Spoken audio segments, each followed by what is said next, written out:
I'll start by congratulating the new minister on his role as Minister of Transport, very exciting.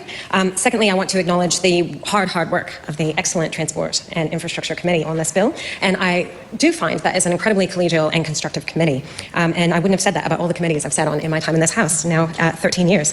I do have some history with this bill, having been Associate Minister of Transport responsible for road safety at the time that we first started looking into the possibility of doing this. Last term, we nonetheless opposed that bill finally after this submissions at Select Committee, and this bill amends that legislation. Now, one of the goals, I think, in addressing this, there's no question that cars are very dangerous. They're extremely dangerous machines. In fact, it's really interesting. I was looking at this infographic, which is quite astounding to me, the world's deadliest animals. People killed per year by shark, 4 people. By wolf, 10 people. 1,000 people killed by crocodiles. 475,000 killed by humans, intentionally. 725,000 killed by mosquitoes. So we compare that to sharks, which I know a lot of people are afraid of. 720. So mosquitoes would be the world's deadliest animal, except that nearly twice as many people are killed by car drivers or in car crashes. So oftentimes I think it's normal. Humans, we didn't evolve with cars, so we're much more worried about sharks and wolves and possibly being murdered. But where people are much more likely to die in a car crash, unfortunately. And I can understand that road safety was a huge priority for me, always has been, and was when I was the minister and developed the evidence-based road safety strategy and action plan, which was trying to address the biggest factors, because the reality is that most car crashes are not done on purpose. Most people are not killed on purpose in car crashes, the vast majority. However, people do make mistakes. And that's one of the reasons the alcohol testing regime is so important, because people are far more likely to make mistakes when they're under the influence of alcohol. There is no question. And they are more likely to make mistakes if they're impaired because of some sort of substance, be that a drug that is regulated under the Misuse of Drugs Act and is technically illegal, or whether it is a medicine that's been prescribed by a health practitioner. There are a whole range of substances that can impair people's ability while they're driving, and it's an incredibly important responsibility that if people are using a motor vehicle, that they're in the best possible state. Being incredibly fatigued will impair drivers. Indeed, a number of studies have shown that doctors after work, or even medical students, people who've been working 24 or 36-hour shifts with no sleep, were more likely to be in a seriously damaging car crash or a fatal car crash than people who are severely impaired by alcohol.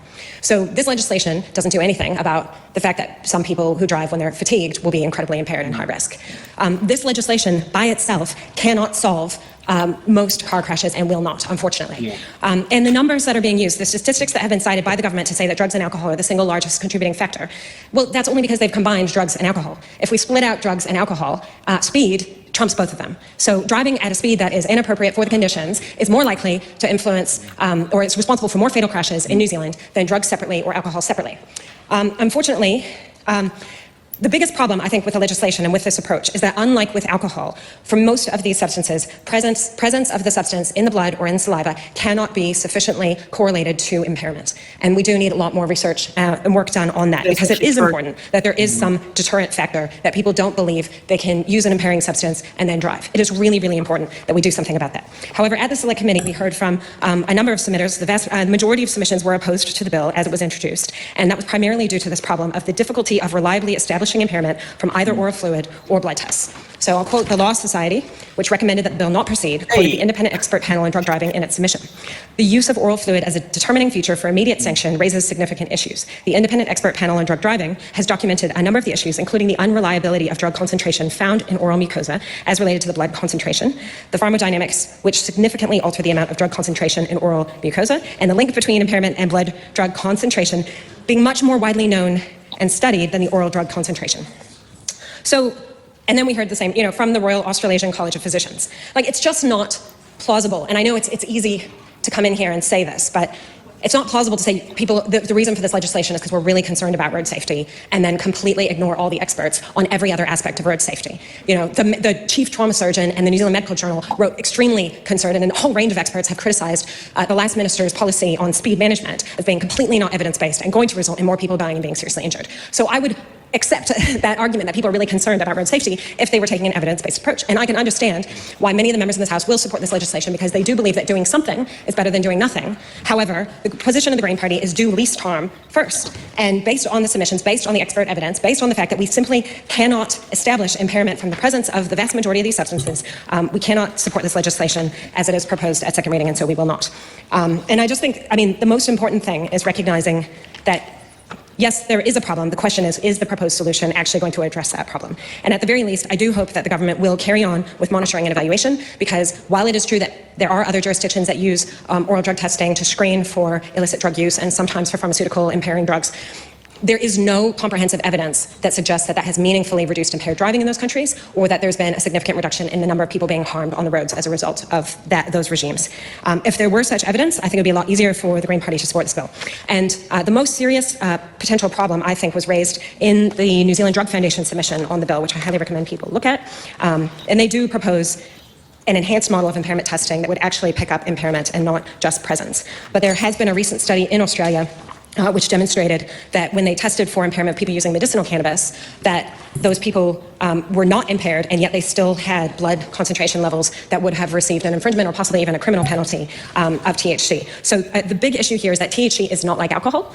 And another big issue is there's a whole lot of different substances that are added together to talk about the drugs that are proven to influence fatal crashes in New Zealand. And not all of those drugs, in fact, the vast majority of them won't be screened for. Some of them can't be screened for with these oral fluid testing devices. So there'll really only be 1 or 2, maybe 3 substances tested for, and one that's definitely likely to be on that list is THC. People are using medicinal cannabis, and without having any ability to tell whether those people are actually impaired or not, because blood level and saliva level doesn't correlate to impairment in the same way that alcohol does. And that's why the Green Party will not be supporting this bill. Thank you. The other one that can be quite interesting on that is the reintroduction of getting pseudoephedrine from the pharmacy. That would also potentially throw up a methamphetamine drug taking. Quite possibly. So, I'm not sure how many pharmacies actually signed up to actually resell that over the counter, but that's also something else that can come out there, that an over-the-counter medication can also trigger, a methamphetamine use. There's not much I can really add on to what Julie and Genter said. So it is I personally think it's really annoying how drugs and alcohol are combined, but I do kind of understand the logic for why this is done. And this is because alcohol and drugs frequently co-occur. So people often, when they go driving, they might take their prescription medication, or they might take an illegal drug and then drink a bunch of alcohol with it, and then go speeding, which is another thing that happens, especially if you live out in a rural community. Boy, man, the amount of people I hear speeding. Boom. Oh, and also, and you probably know about the recent announcement with Mike Butterick and Chris Bishop and Christopher Luxton, to save what will be 3 minutes. Matthew Clive Wilson, I think the name is, Dog and Lemon is the blog he runs. He said that you can sit there and have to spend on 110 Ks. It's not going to stop the sleepy drivers and they're going head on into a truck because they fell asleep because they were forced to work a 12-hour shift at their work, because the employer keeps poorly rostering them or something like that. As he said, that the biggest cause of accidents are categorized as other. Yep. And he said the thing is, you have he said the biggest thing that will cut down road deaths is median barriers. Yep. But that is probably at the moment is probably not going to happen because the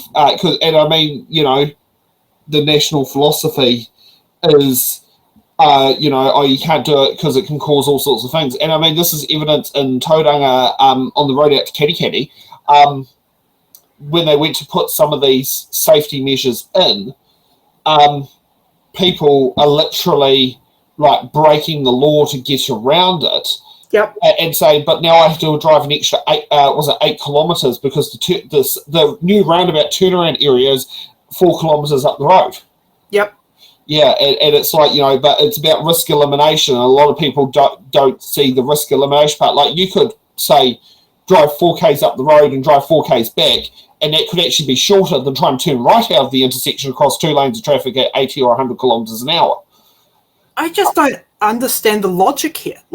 Okay, we've got underpaid police. We've got police that are leaving for Australia. So where are you going to get the police from to do this testing? Secondly, you're increasing the speed limit.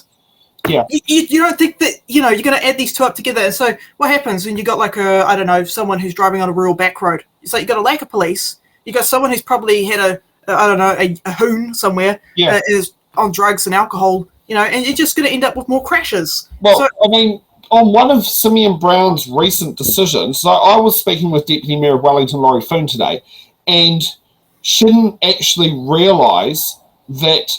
So Rintall Street is a street that recently has been lowered to 30 k's. In the original plan, prior to Simeon becoming minister, was that all the side streets that were dead end off it were all going to be 30 k's. Because Labor allowed the law to do it. Simeon Brown said, oh no, that's killing the economy. So let's have 50k speed limits to dead end streets that have no time saving. And then people have gone out there because there's a big vendetta against a certain group of people against the council saying, oh, Simeon needs to bring in commissioners because the council's acting like idiots at the moment. But the councils are literally following Simeon's stupid law. Oh, I'll tell you what another stupid law is. The partial strike deduction bill. Oh, yes, that's stupid. And also not allowing workers to work from home. That would save a lot of crashes, more people. Oh, yeah, exactly. That actually is a good point there. That would actually save crashes because if you have, say, a situation where someone lives in the Wairarapa, works in Wellington, drives because the public transport system doesn't quite work within their structure of their job, because the Wairarapa trains, you got 3 in the morning, 3 in the evening, and 2 in the middle of the day each way. But you don't, apart from Friday night, you've got nothing beyond 6:30 at night. Mm-hmm. So if you're, say, doing, a 10 to 8 shift or something like that, you're going to have to drive over the Rimutakas both ways. I mean, hey, you could park car up at a train station and catch a train the last leg of the journey, but you've still got to drive over that hill. Public transport's important. Encouraging carpooling is important. This is how we reduce accidents on the road. Make sure people are not driving when they're tired because they've had to do an extra couple of hours at work. It's just enforcing workers' rights. It all trickles down. It all impacts each other. Yeah.